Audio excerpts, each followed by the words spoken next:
want you to look at something right now. Think of some major goal you want, or maybe it's one you're already working on and you have experienced a lot of setbacks, a lot of defeats. You've experienced a lot of disappointment. Maybe you've already given up.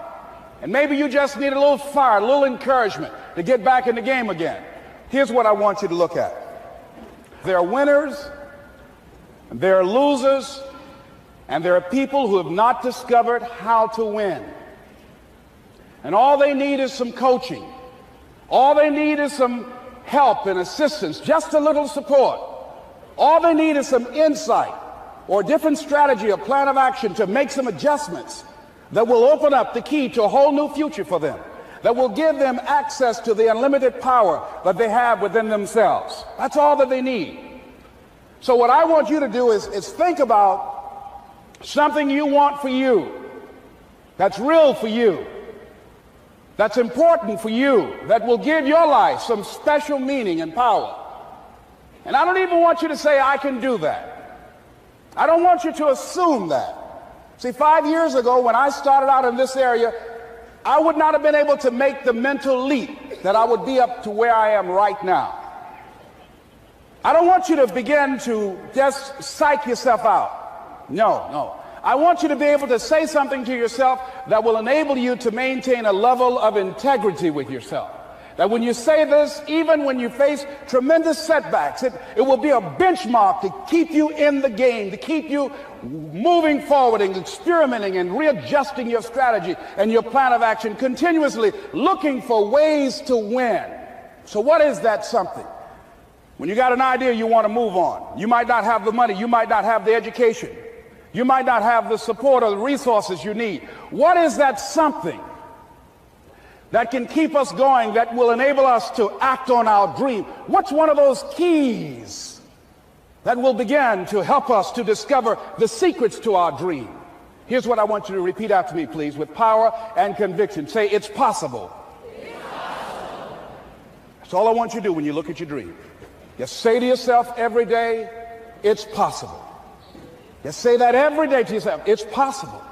Because what does that do? See, it begins to change your belief system. See, the way in which we operate, ladies and gentlemen, it's a manifestation of what we believe, what's possible for us.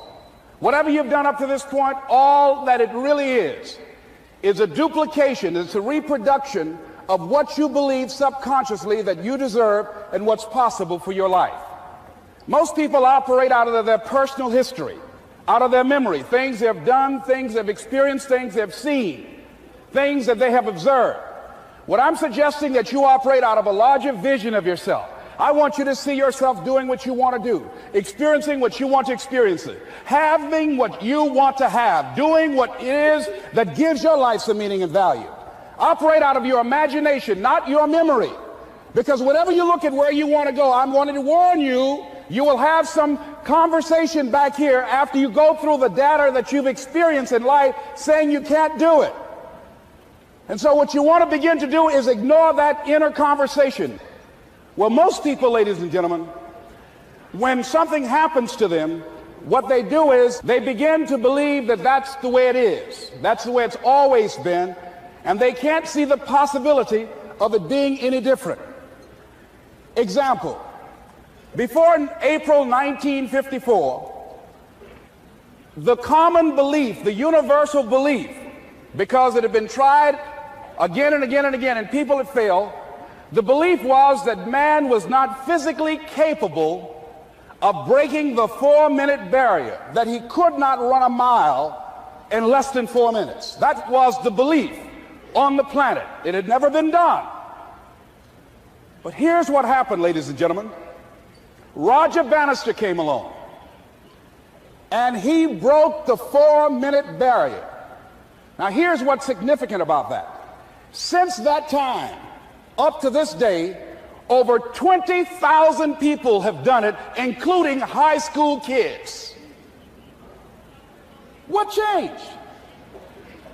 20,000 people. What changed? Here's what happened when they got on the track. They knew it had been done. And because they knew it had been done, there was a new belief about this barrier. about this goal that was unreachable. And those 20,000 people got in a race believing, knowing in their heart that someone had done it, that it's possible that they could do it. And I'm saying that if you know anybody that had some goal, some dream, something they wanted to do, and they did it, then I'm saying that you know in your heart that if someone has done it, then you can do it. It's possible. And that if someone can make their dream become a reality, that it's possible that you can make your dream become reality. And so as you begin to look at where you want to go, beginning to embrace that, it's possible. I'm blessed and highly favored. I've got a lot going for me. I got some good stuff in me.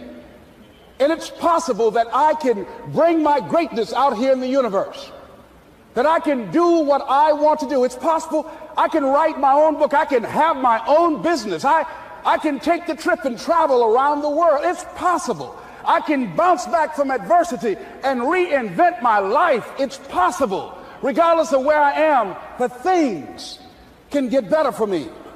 It's possible. I'm thinking about two men right here in Chicago who were fairly successful, similar background, educated.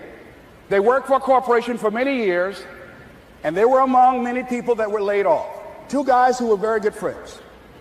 One went out looking for a job for several weeks along with the other one, and they faced disappointment and rejection again and again and again. They couldn't find any work, which is the story of many people across this country. One guy stopped. He became discouraged. He stopped going. He stayed home looking at television, became very argumentative and toxic with his wife, drinking beer, getting on the phone, talking to his other negative, unemployed friends. And he just gave up. The other guy kept looking for a job everywhere he could go. Every time he could get an opportunity, kept asking people, networking, checking the newspapers every day.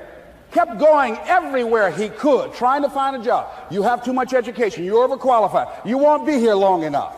He kept going. He kept going. He went to a place and said, look here, I tell you what, if you can't hire me, and I know you can use my talents, abilities, and skills, I don't want to sit home and do nothing. Just let me do some volunteer work. You don't have to give me anything, all right? I just want to work. I want to be busy. Guy said, okay, it's on you now, but don't expect me to give you anything. It's okay.